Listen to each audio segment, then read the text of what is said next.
this video, we're going to talk about the upper string parts of the instrument. Upper strings meaning the shouldered instruments such as the violin or viola. Now we're going to start from the top. Here we have the scroll, which is this curved part here that sticks out on both ends. Please never hold it from this part and never hang it by this little side here, as it will fall down really easily and break your instrument. This of course is made of wood. It'll shatter. It's not solid, it's hollow. Anyways, next we have the peg box and the 4 pegs. Now the pegs go through the peg box on either side, 2 on one, 2 on the other, and each peg holds a string. Now that string is going through a little hole that's inside the peg that when you turn it will get wrapped around the peg and get tighter and tighter, or looser depending on which way you want to go, to create a certain pitch for that string based on how long the string is or how thick it is. And so we get a lower sound to higher sound on the instrument. Now inside this peg box you can see where the strings are wrapped around. That's where we wrap around the strings. We don't wrap around on the outside. We do it inside the peg box. Now underneath the peg box we have this piece of wood here called the nut. It's hard to see, but you'll notice that underneath the string is this piece of wood, and right past that piece of wood we call this the fingerboard, another set of wood where the string hovers over. Now this has a little bit of a notch put in place, or has a little notch in place for the nut for each string to keep it nice and evenly spaced across so it doesn't slide left or right and it stays in place. Now as it glides down the fingerboard, over the fingerboard, it hovers higher and higher past this fingerboard towards the middle of what we call the body. Now the fingerboard is attached to the neck by glue and the pegs are not. So be careful not to pull out these pegs because it will unravel the string, or it might break the string if you turn it too tightly and the pegs will fall out. Now no problem, it's all held by pressure and some peg solution that keeps it nice and firm so that way it doesn't slip out so easily. Now this neck is attached to the body of the instrument by what's called the heel, this little shape here.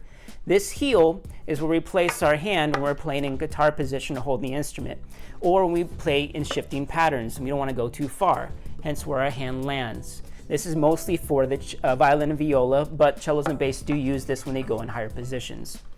Now we have the upper bout of the body, the C bouts, and we have the 2 lower bouts as well. Those are the sides of the instrument. Remember to know these parts so that way when I tell you to hold it a certain way, you know which way to hold it and where to hold it from.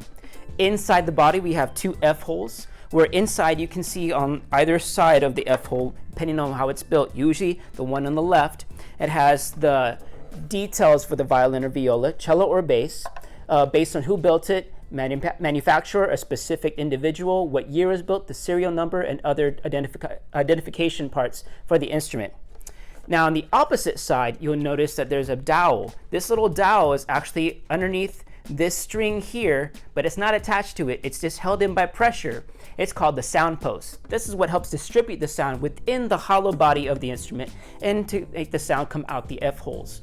Now the bridge right here is what hovers the string all the way through where the nut is. This bridge is also not held by glue, by pressure from the 4 strings, and each string has a little notch that it falls into, so that way it doesn't move side to side, just like we have here at the top. You'll sometimes notice on the violin specifically that the E string has a little bit of a rubber cone over it, or a cylinder over it, to keep it from vibrating too loudly, because the E string is so thin it has a very bright and loud sound when bowed. Now at the bottom here we have the tailpiece. And the tailpiece is the opposite end pulling on the string to keep it nice and taut. And some of them, if not all of them, that are beginners specifically have what's called fine tuners. This is what actually hooks the string into place. Each string that you have has a little brass ball on the end that hooks underneath this spot here, or just the tailpiece. And when you turn the fine tuners, if it doesn't have one, you can't use these. But if it does, if you turn it, it actually pulls the string just by a little bit, to make it tighter, to make it higher in pitch, or loosen it up to make it lower in pitch. And we'll talk about tuning in another video. Attaching the tailpiece to the instrument is the end button. There's a wire that goes all the way across from the bottom of the tailpiece to the end button to keep it in place. Now that's what's holding this instrument together, is pretty much these two pieces. Everything else is held down by pressure, and glued into place are the actual parts, different parts of wood of the instrument, and the neck and fingerboard. Everything else is pressure. Speaking of pressure, you have here what's called a chin rest. Now, most of them are chin rests, meaning that you use your chin to hold it in place, but we really use the side of our jaw to hold it in place.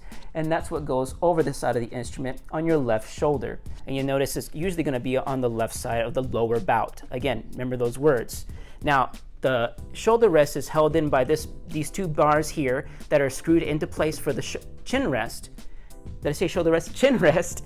And clamped down on the opposite side by these two turning screws that you can use a special tool or very small, sturdy piece of metal to turn and loosen to clamp it down into place. And make sure that you don't just go metal to wood. There's some cork underneath here that holds it in place to keep it from scratching the wood, and that way you can replace it or clean it up if you need to.